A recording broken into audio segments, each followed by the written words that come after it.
माझ्या विद्यार्थी मित्रांनो, आज आपण सराव संच 2.5 साठी तयारी करणार आहोत. सराव संच 2.5 हा पण महत्वाचा सराव संच आहे. तसं तर मेन सराव संच या धड्याचे 2.2, 2.3 आणि 2.4 आहे. कारण त्या प्रत्येक सराव संचामध्ये आपण एक एक मेथड शिकलेलो आहे. 2.2 मध्ये आपण फॅक्टरायझेशन मेथड शिकलो, अवयव पद्धत शिकलो. 2.3 मध्ये आपण कम्प्लिटिंग द स्क्वेअर मेथड शिकलो, पूर्ण वर्ग पद्धत शिकलो. आणि 2.4 मध्ये आपण सूत्र पद्धत शिकलो, म्हणजे फॉर्म्युला मेथड शिकलो. त्या तीन पद्धती जर का आल्या ना तुम्हाला, तर तुम्हाला हा धडा आलाच समजून घ्या. आता त्याच तीन पद्धती बरोबर हा आणखी एक काहीतरी नवीन पार्ट आहे, तो आपण समजून घेऊया. आजचा आपला पहिला कन्सेप्ट आहे बघा. आज आपण सराव संच 2.5 ची तयारी करतोय आणि 2.5 सराव संचामध्ये आपल्याला तीन वेगळ्या प्रकारच्या संकल्पना शिकायच्या आहे, तीन वेगळ्या प्रकारचे कन्सेप्ट शिकायचे आहे. त्यातला हा पहिला कन्सेप्ट नाव आहे याचं विवेचकाची किंमत. विवेचकाची किंमत आणि मुळांची सुरू. वर्ग समीकरण जे असतं ना, त्याच्यात विवेचकाची किंमत काढता येते, ज्याला की एक त्रिकोणाचं चिन्ह देतात आणि ते जे त्रिकोणाचं चिन्ह आहे का, त्याला वाचताना मात्र डेल्टा वाचतात. काय वाचतात त्याला? डेल्टा म्हणतात त्याला. आणि मग तेच विवेचकाची किंमत आहे. आणि त्याचं एक सूत्र आहे, म्हणजे व्हॅल्यू ऑफ डिस्क्रिमिनंट काढायला शिकणार आहोत आपण. व्हॅल्यू ऑफ डिस्क्रिमिनंट या सूत्राने काढायची आपल्याला. डेल्टा बरोबर b² - 4ac. बरोबर. मी तुम्हाला एक गणित केले की मग तुम्हाला कळेल का बरं काढायची ही व्हॅल्यू, का बरं काढायची आपल्याला डेल्टाची व्हॅल्यू. कारण डेल्टाची व्हॅल्यू आपण जर काढली तर आपल्याला वर्ग समीकरणाची जी दोन मुळं येतात ना खाली, ती कशी येऊ शकते याचा एक अंदाज बांधता येईल. म्हणजे जर डेल्टाची किंमत 0 आली तर ती जी मुळं असतात तर ती वास्तव आणि समान येतात, रिअल अँड इक्वल, म्हणजे सारखी येतात दोन्ही पण. जर डेल्टाची किंमत 0 पेक्षा मोठी आली म्हणजे प्लस आली, तर ती जी दोन मुळे येतात ना खाली, ती रिअल अँड अनइक्वल येतात, म्हणजे वास्तव व असमान येतात. म्हणजे मान्य असतात ती उत्तरं, पण दोन वेगळी उत्तरं येतात. जर डेल्टाची किंमत 0 पेक्षा मोठी म्हणजे प्लस असेल तर, आणि डेल्टाची किंमत जर 0 पेक्षा कमी असेल म्हणजे मायनस असेल डायरेक्ट. 0 पेक्षा कमी म्हणजे मायनस. डेल्टा जर मायनस आला तर मग ती मुळं जी असतात ना, ती नॉट ऍक्सेप्टेड असतात, म्हणजे नॉट रिअल, वास्तव नाहीच ती, म्हणजे मुळच नाही त्याची. तीन प्रकारची मुळे भेटतात, एक तर समान, नाहीतर असमान, नाहीतर मिळतच नाही. तर तेच तुम्हाला मी गणिताद्वारे समजावू शकणार आहे, जे की ऑलरेडी तुम्हाला माहितीच आहे बाळांना.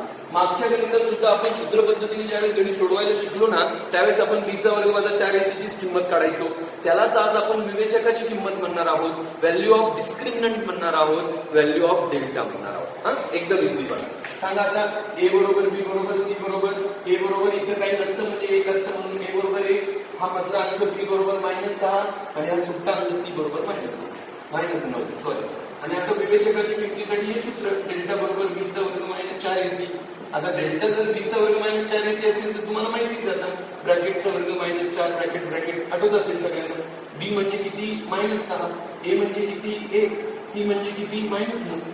6 चा वर्ग किती येतो? 36. आणि हे दोन मायनसचं काय बनतं? प्लस. ते तर माहितीच आहे तुम्हाला सगळ्यांना.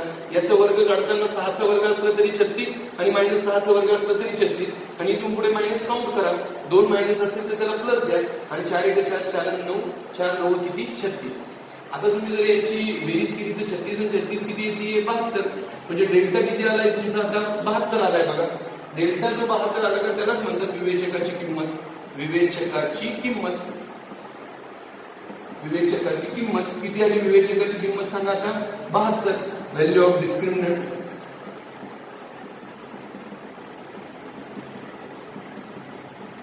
बरोबर ना? जमेल तुम्हाला? एकदम इझी बघा. बरं, का काढायची व्हॅल्यू ऑफ डिस्क्रिमिनंट? कारण जर ही व्हॅल्यू काढली तर आपल्याला या वर्ग समीकरणाची जी खालची जी दोन मुळं आहे ना, ती कशी येईल ते समजतं आपल्याला. म्हणून आपण असं लिहू शकतो की या वर्ग समीकरणाची मुळे वास्तव व असमान आहे.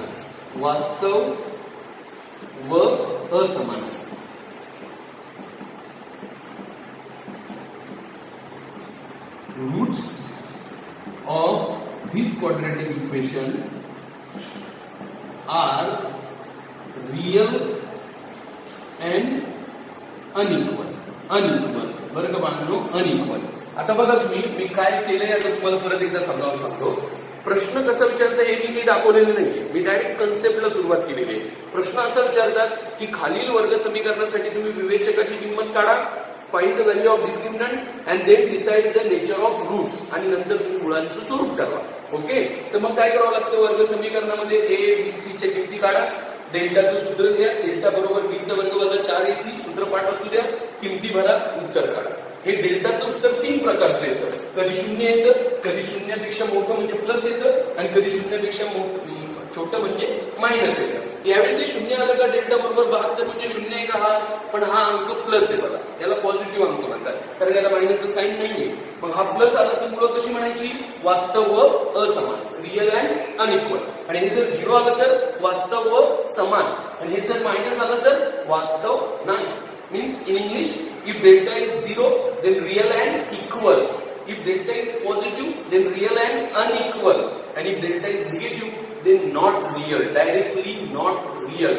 हे तिन्ही नावं तुम्ही समजून घेण्याचा प्रयत्न करा, त्यासाठी हा तक्ता बघा. ओके, तर आता मी फळ्यावरती प्रश्न सुद्धा लिहिलेला आहे. असा प्रश्न विचारतात बघा या कन्सेप्टसाठी की आम्ही तुम्हाला वर्ग समीकरण देतोय, त्याच्यासाठी पहिल्यांदा विवेचकाची किंमत काढा आणि मग मुळांचं स्वरूप ठरवा. विवेचकाची किंमत काढा आणि मुळांचं स्वरूप ठरवा. ओके, म्हणजे find the value of discriminant and then write the nature of roots.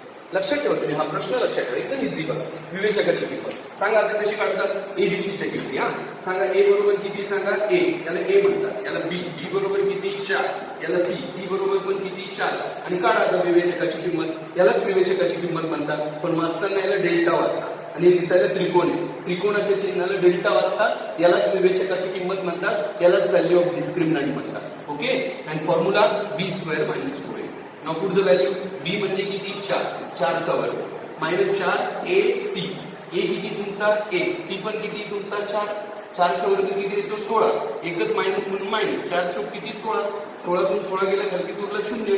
किती आला डेल्टा यावेळी चेक करा तुम्ही, 0 आला की नाही आला.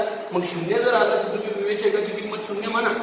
विवेचकाची किंमत किती म्हणणार तुम्ही 0. विवेचकाची किंमत तुमची 0 आली. आता व्हॅल्यू ऑफ डिस्क्रिमिनंट लक्ष द्या, व्हॅल्यू ऑफ डिस्क्रिमिनंट किती आलं तुमचं आता 0. पण जर व्हॅल्यू ऑफ डिस्क्रिमिनंट 0 आली ना बाळांनो, तर तुम्हाला कळून जातं, म्हणजे वर्ग समीकरण न सोडवताच तुम्हाला कळून जातं की खालची जी 2 मुळं येणार आहे ना वर्ग समीकरणाला सोडवल्यानंतर, ती आता कशी येणार आहे, वास्तव व समान. वास्तव व समान म्हणजे सारखी येणार आहे दोन्ही पण, रिअल अँड इक्वल. म्हणून तुम्हाला एक खाली वाक्य लिहावं लागतं, या वर्ग समीकरणाची मुळे, या वर्ग समीकरणाची मुळे, या वर्ग समीकरणाची मुळे वास्तव व असमान, वास्तव व समान आहे. समान 0 आलं तर काय समान, 0 आलं तर काय समान. आणि वास्तव म्हणजे काय, वास्तव म्हणजे मान्य असलेलं उत्तर, आपल्याला जे मान्य आहे, पण कसं असणार आहे ते सारखं, वास्तव व समान. म्हणजे roots of this quadratic equation, roots of this quadratic equation are real and equal. हा थोडासा फरक आहे बाळांना. रिअल अँड इक्वल कधी लिहायचं कळालं का तुम्हाला, वास्तव व समान कधी लिहायचं कळालं का, जेव्हा डेल्टाची किंमत किती येते 0. म्हणजे विवेचकाची किंमत 0 आली की तुमची मुलं कशी असणार, वास्तव व समान. लक्षात घ्या तुम्ही. हा आणखी 2 गणित समजा सांगतो तुम्हाला बघा. इथे पण a बरोबर 1, b बरोबर -3 आणि c इक्वल टू -5. काढा डेल्टा, तर डेल्टा बरोबर b चा वर्ग वजा 4ac. b म्हणजे कोण, b चा वर्ग म्हणजे ब्रॅकेटचा वर्ग -4 ब्रॅकेट मांडणी मिळाली. आता b म्हणजे -3, a म्हणजे किती 1, c म्हणजे किती -5. काढा व्हॅल्यू. 3 चा वर्ग किती येतो 9, इथून पुढे मायनस किती बघा 2, मग प्लस, आणि 4 1 4 4 5 20 29. बघा बरं, आता यावेळी डेल्टा 29 आला की नाही आला, थोडा वेगळा आला का, 0 आला तर वास्तव व समान. समान शब्द, वास्तव व समान, रिअल अँड इक्वल. लक्षात ठेवा, आता जो 0 नाहीये, आता 0च्या पुढचा आहे, पॉझिटिव्ह अंक म्हणतात त्याला. मग आता तुम्ही इथं कसं उत्तर लिहिणार, चेक करा. विवेचकाची किंमत, विवेचकाची किंमत बरोबर 29, आणि मग लिहा तुम्ही, या वर्ग समीकरणाची मुळे, या वर्ग समीकरणाची मुळे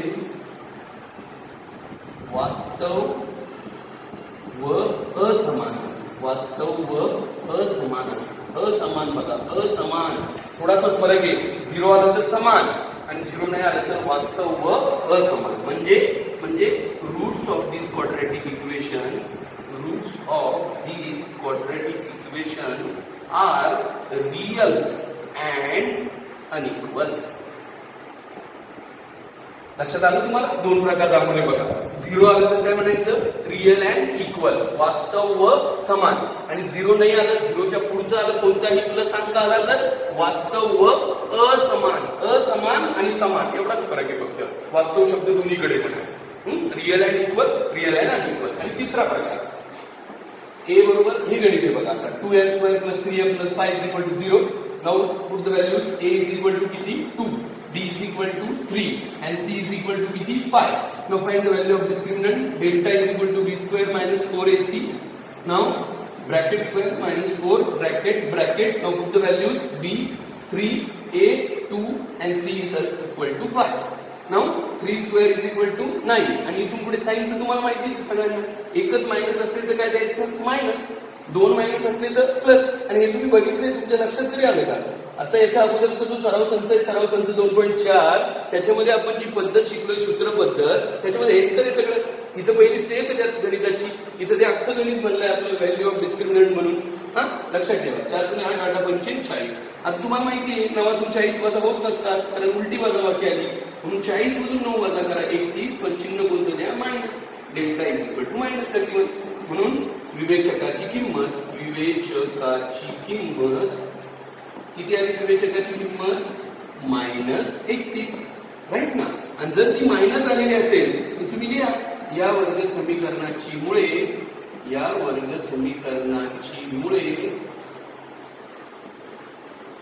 वास्तव नाही. डायरेक्ट वास्तव नाही, एकच वर्ड येतं, वास्तव नाही. Roots of this quadratic equation are not real. लक्षात ठेवा तुम्ही, एकदम सोपं आहे बघा. 3 प्रकारच्या व्हॅल्यू येऊ शकतात तुमच्या. परत एकदा बघून घ्या तुम्ही, कोणत्या कोणत्या असू शकतात त्या 3 व्हॅल्यू बघा. जर डेल्टा 0 आला तर मुळे कशी सांगायची? वास्तव व समान, रिअल अँड इक्वल. जर तो 0 पेक्षा मोठा आला, प्लस 29 सारखा, तर मग कशी मुळे? वास्तव व असमान, रिअल अँड अनइक्वल. आणि जर डेल्टा निगेटिव्ह आला, मायनस आला डायरेक्ट, तर मग सांगायचं डायरेक्ट वास्तव नाही, नॉट रिअल. कळतंय का तुम्हाला? आपण काय करतोय थोडक्यात, वर्ग समीकरणाला न सोडवता त्याची जी खाली जी 2 मुळं येतात, त्याची जी 2 रूट्स येतात, ती कशी असू शकतात याचा एक अंदाज बांधतोय. ओके? आणि ते खूप इझी बघा. आणि मी 3 गणित एक्सप्लेन केले, 3 प्रकारचे, आणि तुम्हाला एक सोडवायला दिले बघा. 7 गणित जवळपास वाचून दाखवतो मी तुम्हाला. चौथं गणित x² + 3x - 2 = 0. 5वं 3x² - 5x - 1 = 0. 6वं x² + 6x + 9 = 0. 7वं p² + 2p + 2 = 0. 8वं 3m² - 2m + 1 = 0. 9वं x² - 5x - 7 = 0. आणि 10वं p² - 10p + 25 = 0. तर हे मी यासाठी वाचून दाखवले की कारण ते काय होतं, मी ज्यावेळेस त्याला कॉम्प्रेस करतो व्हिडिओला, त्यावेळेस ते थोडंसं कॉम्प्रेस झाल्यानंतर ते ब्लर व्हायला लागतं. आणि म्हणून तुम्हाला ते काय आहे नेमकं हे कळावं म्हणून वाचते. हा, ते लक्ष ठेवा तुम्ही. आणि हे गणित मला आवर्जून आज करून तुम्ही दाखवा. ओके? आता आपण दुसरा कन्सेप्ट शिकतोय. पहिला कन्सेप्ट काय शिकलोय आपण? विवेचकाची किंमत म्हणजे व्हॅल्यू ऑफ डिस्क्रिमिनंट आणि मुळांचे स्वरूप म्हणजे नेचर ऑफ रूट्स. ओके? आता दुसरा कन्सेप्ट काय बघा. दुसरा कन्सेप्ट असा आहे की वर्ग समीकरणाची जी मुळे असतात ना, 2 मुळे येतात ना, आपण कोणत्याही पद्धतीने सोडवलं तर खाली 2 उत्तर येतात बघा, त्यांना वर्ग समीकरणाची मुळे म्हणतो आपण. Right? They are the roots of quadratic equation. Okay? तर ती जी 2 मुळे असतात, त्या 2 उत्तर जे असतात का, त्यातल्या एका मुळाला अल्फा नाव आहे आणि एका मुळाला बीटा नाव आहे. म्हणून वर्ग समीकरणाची जी 2 मुळे असतात का, ती नेहमी अल्फा आणि बीटा असतात. Roots of quadratic equations are alpha आणि बीटा. आणि मग त्यांनी काय केलं, ती जी वर्ग समीकरणाची जी 2 मुळे येतात का, अल्फा आणि बीटा, त्यांच्यामध्ये एक सूत्र शोधून काढलं, त्यांनी एक संबंध शोधून काढला की काय, की जी 2 मुळे असतात का, अल्फा बीटा, त्यांची बेरीज म्हणजे अल्फा प्लस बीटा, याला मुळांची बेरीज म्हणतात. ती नेहमी गणिताच्या -b/a एवढी असते. आणि अल्फा बीटा याला मुळांचा गुणाकार म्हणतात. This is the product of roots. हा नेहमी गणिताच्या c/a एवढा येतो. म्हणजे त्यांनी असं एक रिलेशन फाइंड आउट केलेले की अल्फा प्लस बीटा बरोबर -b/a आणि अल्फा बीटा बरोबर c/a. म्हणजे हे 2 सूत्राचे सरळ आपल्यासाठी. हे सूत्र अल्फा प्लस बीटा म्हणजे मुळांच्या बेरजेचं आहे आणि हे अल्फा बीटा म्हणजे मुळांच्या गुणाकाराचं आहे. तर मुळांची बेरीजचं सूत्र काय आहे? -b/a आणि मुळांच्या गुणाकाराचं सूत्र काय आहे? c/a. म्हणजे product of roots is equal to c/a आणि sum of roots is equal to -b/a. म्हणजे हे 2 सूत्र तुम्हाला लक्षात ठेवायचे. आता नेमकं काय आहे हे गणिताद्वारे कळेल तुम्हाला. की परीक्षेत प्रश्न असा विचारतात की आम्ही तुम्हाला एक वर्ग समीकरण दिलेले आहे, तर तुम्ही आम्हाला अल्फा प्लस बीटा आणि अल्फा बीटाची किंमत शोधून दाखवा. अल्फा प्लस बीटा म्हणजे मुळांची बेरीज शोधून दाखवा आणि मुळांचा गुणाकार शोधून दाखवा. ते एकदम इझी बघा. सांगा ए बरोबर किती 1, बी बरोबर किती -5 आणि सी बरोबर किती -6. आणि आता तुम्हाला दोन व्हॅल्यू फाइंड आउट करायचे आहे. नंबर 1 अल्फा प्लस बीटाची कशी फाइंड आउट करणार? सूत्र आहे -b/a. सूत्र लक्षात ठेवा. अल्फा प्लस बीटाचं हे सूत्र आहे -b/a. -b/a. मायनस जशाच तसं आणि ह्या दोन्ही किमती कंसात भरायच्या. सांगा बी ची किंमत किती आहे? -5. ए ची किंमत किती आहे? 1. दोन्ही कंसात भरायच्या, चिन्हासहित भरायच्या. आणि मग 1 ने भागा, 1 ने 5 ला भागलं उत्तर 5च येतं. आणि चिन्हांचं काय नियम लक्षात ठेवा, परत दोन चिन्ह येते याला चिन्ह देऊ नका. 2 मायनसचं प्लस बनतं ते, म्हणून इथं 2 मायनस असतील तर याला देऊ नका. पण 1 किंवा 3 मायनस असेल तर याला मायनस द्या. भागाकार एकदा करा आणि मग चिन्ह द्या. आणि तुम्ही बघा इथं बाहेर जास्तीचं एक चिन्ह आहे -1 सूत्रातच, म्हणून ही अल्फा प्लस बीटाची किंमत आहे बघा 5. तसंच नंबर 2 ला कोणती व्हॅल्यू काढायची? Alpha beta. कशी काढणार अल्फा बीटा? अल्फा बीटाचं सूत्र आहे बघा c/a. अल्फा बीटाचं काय सूत्र आहे? c/a. मग आता c चं पण ब्रॅकेट घ्यायचं आणि a चं पण ब्रॅकेट घ्यायचं. आणि इथं बाहेर मायनस नाहीये, पण या सूत्रात -b/a असल्यामुळे बाहेर मायनस आहे. पण त्या सूत्रात तसं मायनस आहे का? नाही, म्हणून c/a. आता c ची किंमत किती आहे? -6. a ची किंमत किती आहे? 1 ने भागलं तर उत्तर 6च येणार. पण चिन्ह राहील की नाही? नाही. एकदम सोपं आहे बघा. एकदा भागाकार करायचा मग चिन्हाचा विचार करायचा. भागाकार तुम्हाला माहितीच आहे. आणि चिन्हांचं काय? 2 मायनस असेल तर चिन्ह नाही द्यायचं आणि 1 किंवा 3 मायनस असेल तर चिन्ह द्यायचं. नीट समजून घ्या. ओके. आता दुसरं गणित दाखवतो मी तुम्हाला. मी प्रश्न तुम्हाला लिहून दाखवला अगोदरचा. आता तुम्ही काय करताय माहिती का? दिलेल्या वर्ग समीकरणासाठी अल्फा प्लस बीटाची आणि अल्फा बीटाची किंमत काढताय. अल्फा आणि बीटा काय असतात? वर्ग समीकरणांची मुळं. त्यांना अल्फा बीटा नाव असतं बाळांना, तर त्यांचं ते सूत्र आहे. एकदम इझी बघा. कसं काढतात बघा. सांगा आता ए बरोबर किती आहे? 2, बी बरोबर -3 आणि सी इज इक्वल टू 8. आता पहिलं उत्तर कुणाचं काढायचं आहे आपल्याला? अल्फा प्लस बीटाचं. सांगा अल्फा प्लस बीटाचं सूत्र काय आहे? -b/a. मग मायनस जशाच तसं देऊन घ्या. मायनस जशाच तसं द्या आणि मग 2 ब्रॅकेट लावा किमतीची, कारण किंमत नेहमी ब्रॅकेटमध्ये द्यायची. आता बी किंमत -3 आहे आणि ए किंमत किती आहे? 2. आता तुम्ही 2 ने 3 ला भागा बरं, भाग जातो का? नाही, म्हणून हे जशाच तसं. आणि चिन्हांचं काय? 2 चिन्ह म्हणून याला चिन्ह येणार नाही. एकदम स्टेप बाय स्टेप. पहिल्यांदा भागाकार काय होईल तो विचार करायचा आणि नंतर चिन्हाचा विचार करायचा. भागाकार तर ते सिंपलच आहे. खालच्या पाड्यात वरचा अंक येतो का बघावं लागेल, किंवा छोटं होतं का ते बघावं लागेल. भागाकाराच्या सगळ्या टेक्निक्स तुम्हाला माहितीच आहे. आणि चिन्हांचं काय? 2 चिन्ह असेल तर देऊ नका आणि 1 असेल तर द्या आणि 3 असेल तरी पण द्या. लक्षात घ्या. ही झाली तुमची अल्फा प्लस बीटाची किंमत. यालाच मुळांची बेरीज म्हणतात. शाब्दिक भाषेत यालाच मुळांची बेरीज म्हणतात. सम ऑफ रूट्स म्हणतात. सम ऑफ रूट्स. आणि दुसरी किंमत अल्फा बीटाची काढायची. अल्फा बीटा बरोबर c/a. आता इथं मायनसचं नाहीये बरं चिन्ह, इकडे मायनस चिन्ह आहे सूत्रातच, इथं नाहीये. इथं मग किमती फक्त सांगा. सी ची किंमत, ए ची किंमत. सी ची किंमत किती आहे? 8. ए ची किंमत किती आहे? 2. 2च्या पाड्यात 8 येतात किती येतात? येतात. बेचोक 8 येतात ना, बेचोक 8. आणि आता चिन्ह तर कुठलंच नाही, कोणतंच नाही, म्हणून संपलं उत्तर. Alpha plus alpha beta is equal to 4. बस एवढं सिंपल आहे. तुम्हाला हेच करायचंय. अल्फा प्लस बीटा आणि अल्फा बीटाची किंमत करायची. आणखी 2 सोडून दाखवतो मी तुम्हाला आणि मग तुम्ही काही गणित करायला दिल्यावरती ते करा. लक्ष द्या. तिसरं गणित x वर्ग प्लस 4x प्लस 10 बरोबर 0. सांगा मग आता a बरोबर किती आहे? 1. b बरोबर किती आहे? 4. c बरोबर किती आहे? 10. आणि पहिलं उत्तर तुम्हाला अल्फा प्लस बीटाचं पाहिजे. अल्फा प्लस बीटा बरोबर -b/a. राईट. मग मायनस जशाच्या तसा ब्रॅकेट ब्रॅकेट. हे 2 ब्रॅकेट कशासाठी? किमतीसाठी. पण मायनस द्यावंच लागेल. ह्या सूत्रामध्ये मायनस आहे बघा. आता बी ची किंमत किती आहे? 4. ए ची किंमत किती आहे? 1. 1 ने 4 ला भागलं उत्तर किती येतं? 4. तो चिन्ह येणार की नाही येणार? येणार. तर एकच चिन्ह आहे तर चिन्ह द्या. 2 असेल तर देऊ नका, 1 असेल तर द्या. लक्षात येते का? नीट समजून घ्या. दुसरी किंमत कोणती काढायची आहे? अल्फा बीटाची. Alpha beta is equal to c/a. Now bracket bracket. आता मायनस नाही बाहेर, इथे बाहेर मायनस नाही, ब्रॅकेटच्या बाहेर मायनस येईल कारण ते सूत्रात आहे. इथं नाही. आता डायरेक्ट सी किती आहे? 10. ए किती आहे? 1. 1 ने परत 10 ला भागलं उत्तर किती येतं? 10. इथं चिन्हांचं काही शॉर्टच नाही. सरळ सरळ आपल्याला प्रश्न विचारला जाणार आहे परीक्षेला की अल्फा प्लस बीटा आणि अल्फा बीटाची किमती काढा. तर तुम्हाला असं करावं लागेल. पहिल्यांदा एबीसीच्या किमती काढावं लागेल. मग अल्फा प्लस बीटासाठी सूत्र -b/a पाठ करावं लागेल. अल्फा बीटाचं सूत्र c/a पण पाठ करावं लागेल. लक्षात येते तुम्हाला? आता इकडे बघा. सांगा ए बरोबर किती? सांगा ए बरोबर किती आहे? 3. बी बरोबर किती आहे? -9. बरोबर किती आहे -5. मग पहिली किंमत तुम्हाला कशाची काढायची आहे अल्फा प्लस बीटाची. Alpha plus beta is equal to -3/a minus जशाच्या तस ब्रॅकेट ब्रॅकेट किमतींचा. b ची किंमत किती -1, a ची किंमत किती 3. आता 3 च्या पाड्यात 2 येतात किती येतात 3 त्रिक आणि आता 2 मायनस राहतील का इथं नाही. समजतंय की नाही तुम्हाला? पाड्यात आलं तर म्हणून घ्या पाडा. 3 च्या पाड्यात 9 येतात 3 नंबरला 3 त्रिक 9 म्हणून भाग बसला 3 चा आणि 2 चिन्ह इथे चिन्ह देऊ नका. आता दुसरा अल्फा बीटा. अल्फा बीटा बरोबर c/a. c किती तुमच्याजवळ -5 आणि a किती तुमच्याजवळ 3. आता सांगा 3 च्या पाड्यात 5 येतात का नाही म्हणून हेच उत्तर राहील. पण चिन्ह येणार की नाही येणार कारण एकच मायनस म्हटल्यावर चिन्ह येणार. नीट समजून घ्या. लक्षात घ्या चिन्हांचं थोडं घोळ येतं आणि सूत्र पण पाठ करावं लागेल. प्रश्न पण समजून घ्यावा लागेल. हा दुसरा कन्सेप्ट आहे सराव संच 2.5 साठी. लक्षात येते तुम्हाला? मी तुम्हाला घरी पण करायला देतोय 4 गणितं. तुम्ही व्यवस्थित सोडवा आणि दाखवा. x चा वर्ग प्लस 2x मायनस 5 बरोबर 0. p चा वर्ग मायनस 3p मायनस 8 बरोबर 0.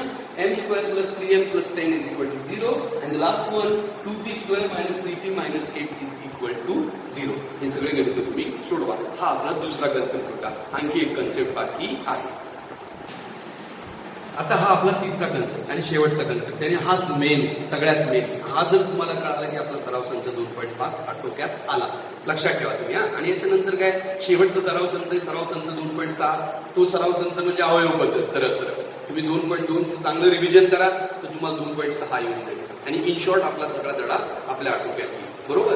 तर आता आपला हा शेवटचा कन्सेप्ट काय आहे माहिती का समजून घ्या. आतापर्यंत आपण प्रत्येक वेळा वर्ग समीकरणाला सोडवलं आणि वर्ग समीकरणाचं उत्तर काय त्याला वर्ग समीकरणाची मुळं म्हणतात. Roots of quadratic equation. आता उलट आता तुम्हाला मी उत्तर देणार आहे तुम्ही मला वर्ग समीकरण तयार करून दाखवा. म्हणजे मी मुळं देणार मी रूट्स देणार आणि तुम्ही मला क्वाड्रॅटिक इक्वेशन बनवून दाखवा. तर ते क्वाड्रॅटिक इक्वेशन बनवण्यासाठी तुम्हाला हे सूत्र पाठ करावं लागेल. जे क्वाड्रॅटिक इक्वेशन बनवायचं ना ते ह्या सूत्राने बनवेल. x square minus alpha plus beta x plus alpha beta is equal to 0. हे सूत्र पाठ करावं लागेल तुम्हाला. हे वर्ग समीकरण बनवण्याचं सूत्र आहे. x चा वर्ग वजा कंसात alpha plus beta x plus alpha beta. Alpha plus beta म्हणजे वर्ग समीकरणाची जी 2 रूट्स दिली ना ते आपल्याला ते 2 उत्तर आणि त्या किमती म्हणून आपल्याला हे वर्ग समीकरण बनवता येईल. त्याला आपण शाब्दिक भाषेत असं म्हणू शकतो x चा वर्ग वजा मुळांची बेरीज. अल्फा प्लस बीटा म्हणजे मुळांची बेरीज x प्लस मुळांचा गुणाकार बरोबर 0. Means x square minus sum of roots x plus product of roots is equal to 0. थोडक्यात काहीच नाही तर आपण आता वर्ग समीकरण बनवायला शिकणार आहोत.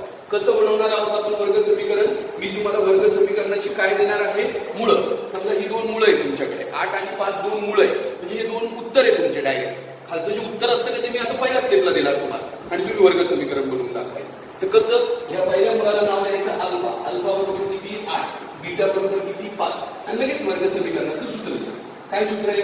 x चा वर्ग minus alpha plus beta x plus alpha beta बरोबर 0.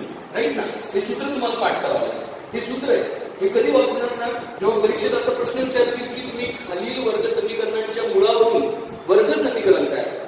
Form the quadratic equation by its roots. तेव्हा तुम्ही असं करा. राईट ना? अल्फा 8 आणि बीटा किती 5 आणि आता सूत्र लिहू. आता किमती बघा. x वर्ग जशाच तसा मायनस जशाच तसा ब्रॅकेट जशाच तसा x जशाच तसा प्लस. आता या ब्रॅकेट मध्ये अल्फा प्लस बीटा भरायचा. अल्फा किती आहे 8 बीटा किती आहे 5 म्हणजे कोणता 5 प्लस 5. अल्फा प्लस बीटा लिहिताना या दोन्ही किमती चिन्ह सहित लिहा. हा 8 इथं 8 लिहा मायनस 8 इथं मायनस 8 लिहा.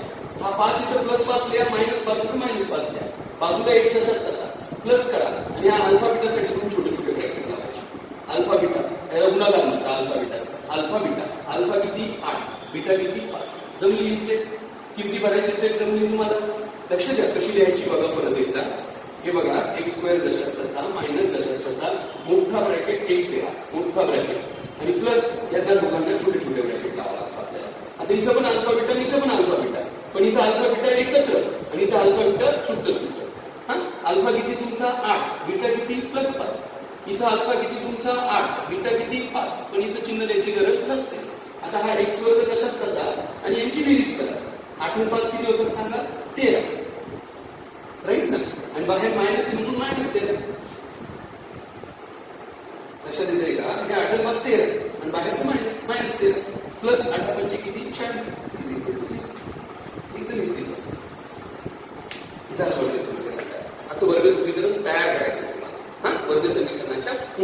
परत एकदा बघा, क्रिटिकल मध्ये नीट जर शिस्तीत बघितलं नाही ना तर चिन्हांचं खूप गोळ येईल, चिन्हांचा खूप प्रॉब्लेम. सांगा आता यावेळी सांगा, अल्फा बरोबर किती सांगा, -7.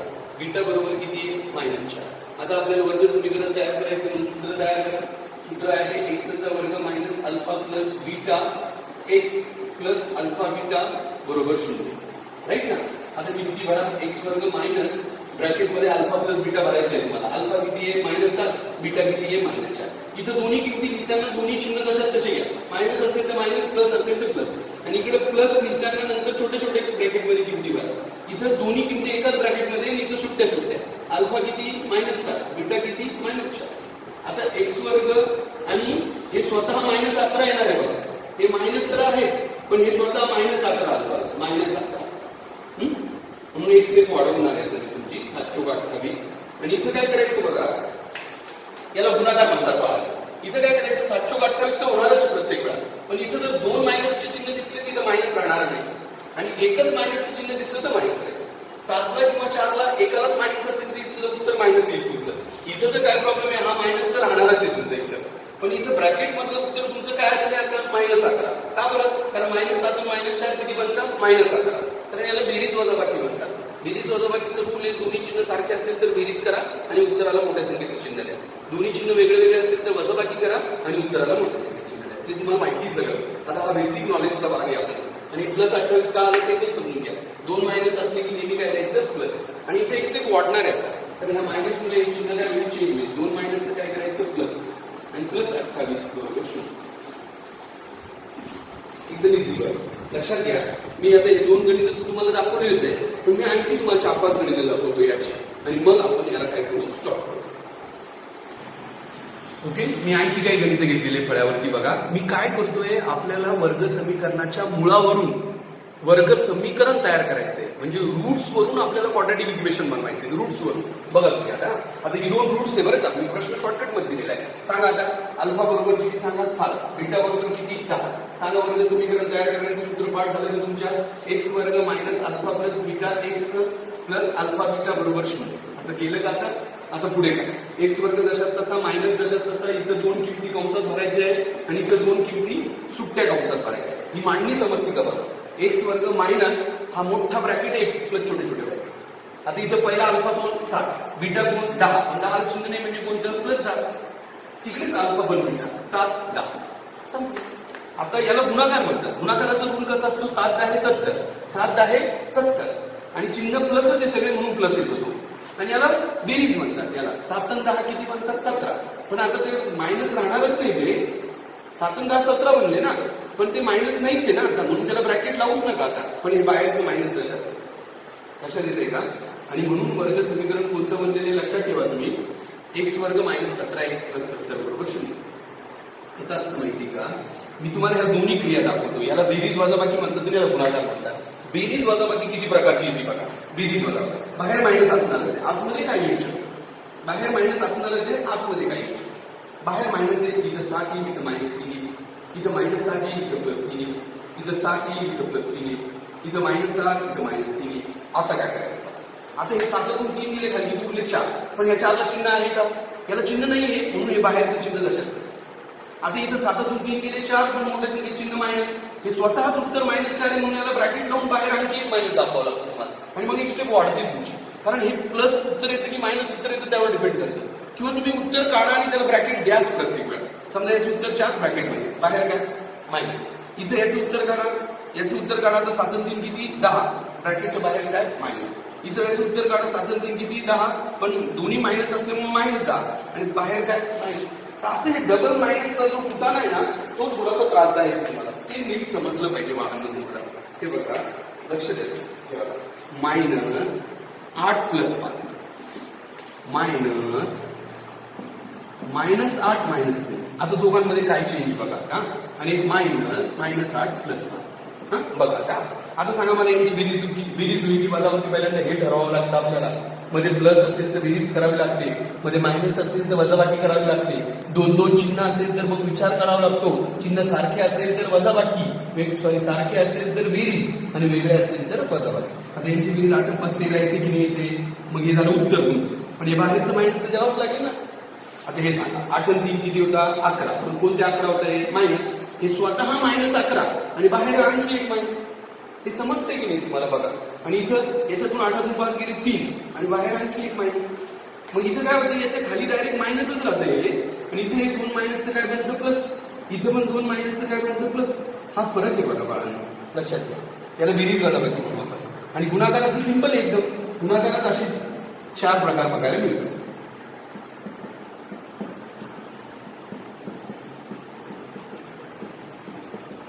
गुणाकारात असे 4 प्रकार. बाहेर प्लस तर असणारच आहे फिक्स, त्याचा काही संबंध नाही कारण ते सूत्राच आहे. पाडा म्हणायचं 8 त्रिक 24, चिन्ह दिसतंय का पुढं नाही, मग तसंच 8 त्रिक 24, एकच मायनस म्हणून काय मायनस. 8 त्रिक 24, एकच मायनस म्हणून काय मायनस. 8 पंचे 40, 2 मायनस म्हणून काय प्लस. एकदम सिंपल रूल आहे. 2 मायनस असले तर प्लस द्या आणि 1 मायनस असले तर मायनस द्या. पण ज्याला क्रिया जमेल ना त्याला 6 प्रकार जमेल. त्याच्यामुळे हा जरा दिसायला सोपा पण वाटतो आणि प्रत्यक्षात चिन्हांमुळे खूप गोळ पण आहे याच्यामध्ये. तर त्याच्यामुळे थोडं व्यवस्थित बघा जरा, चांगला परत परत व्हिडिओ बघायचं म्हणून जाईल तुम्हाला, एवढं काही अवघड नाही. सांगा आता इथं सांगा पटकन, अल्फा बरोबर किती -8, बीटा बरोबर किती -3. सूत्र सांगा. सूत्र आहे एक्सचा वर्ग minus alpha plus beta x plus alpha beta बरोबर 0. किमती नीट बघा शिस्तीत. एक्सचा वर्ग मायनस मोठा ब्रॅकेट एक्स प्लस छोटे छोटे ब्रॅकेट. किमती बघा, इथं दोन्ही किमती एकाच ब्रॅकेटमध्ये आहे, इथं सुट्ट्या सुट्ट्या. अल्फा किती -8, बीटा किती -3, अल्फा किती -8, बीटा किती -3. आता एक्स वर्ग मायनस उत्तर ब्रॅकेटमध्ये काढा. सांगा याची बेरीज होईल की वजाबाकी. हे मायनस तर आहेच, या उत्तराचा हा ब्रॅकेट. सांगा बेरीज होईल की वजाबाकी बेरीज, कारण दोन्ही मायनस म्हणल्यावर बेरीज. 8 आणि 3 11, मोठ्या संख्येचं चिन्ह. आणि इकडे गुणाकार 8 त्रिक 24 आणि 2 2 मायनस म्हणून काय प्लस. इकडे ब्रॅकेटमध्ये उत्तर लिहायचं प्रत्येक वेळा. हे बेरजेचं उत्तर नेहमी ब्रॅकेटमध्ये लिहा कारण बाहेर मायनस होतं. आणि गुणाकाराचं उत्तर डायरेक्ट लिहा, त्याला तुम्ही ब्रॅकेट लावायची गरज नाही. कारण काय होतं आता ह्या 2 मायनसचं काय बनतं प्लस. कळतंय का?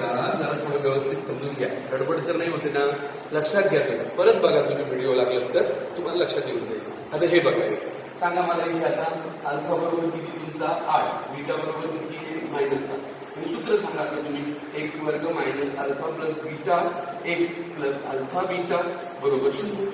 एक्स वर्ग जशाच तसा मायनस जशाच तसा ब्रॅकेट आणि छोटे छोटे ब्रॅकेट. हे कळतंय का? मांडणी कळते का तुम्हाला? मोठा ब्रॅकेट छोटे छोटे ब्रॅकेट, मोठ्या ब्रॅकेटच्या बाहेर एक्स, छोट्या छोट्या ब्रॅकेटला काहीच नाही. पहिली किंमत सांगा आता 8, दुसरी किंमत -7.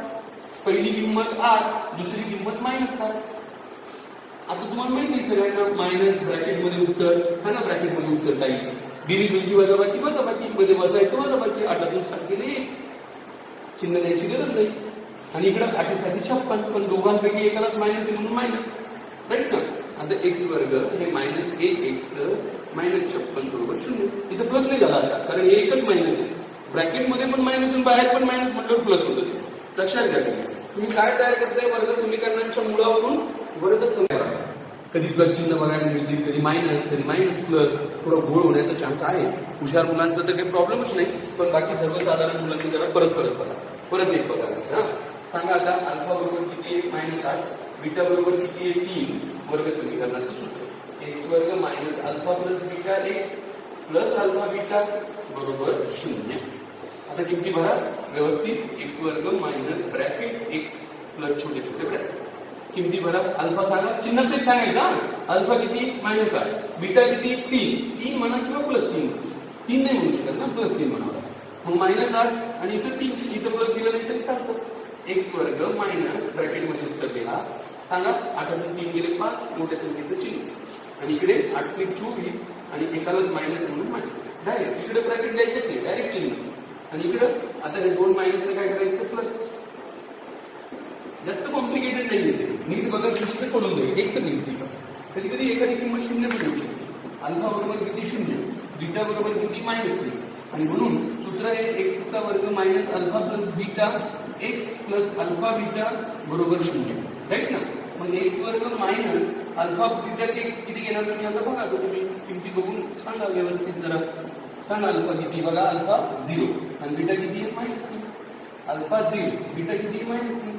आता तुम्ही याच्या खाली गेलात ना तर यांची तुम्हाला काय करावं लागेल? उत्तर तर ब्रॅकेटमध्येच घ्यावं लागतं. बेरजेचं उत्तर वजाबाकीचं उत्तर ब्रॅकेटमध्ये. 0 -3 म्हणजे -3च, कारण वजाबाकी 30 राहते आणि चिन्ह तेच आहे. आणि इकडे याचं गुणाकार डायरेक्ट 0 बनेल बघा. कारण शून्याला कोणत्याही संख्येने गुणलं तर उत्तर किती येतं? शून्य. आणि मग एक्स वर्ग या 2 मायनस प्लस 3x प्लस 0 बरोबर 0. लक्षात घ्या तुम्ही, आपण काय करतोय नेमकं, वर्ग समीकरणांच्या मुळावरून वर्ग समीकरण बनवतोय.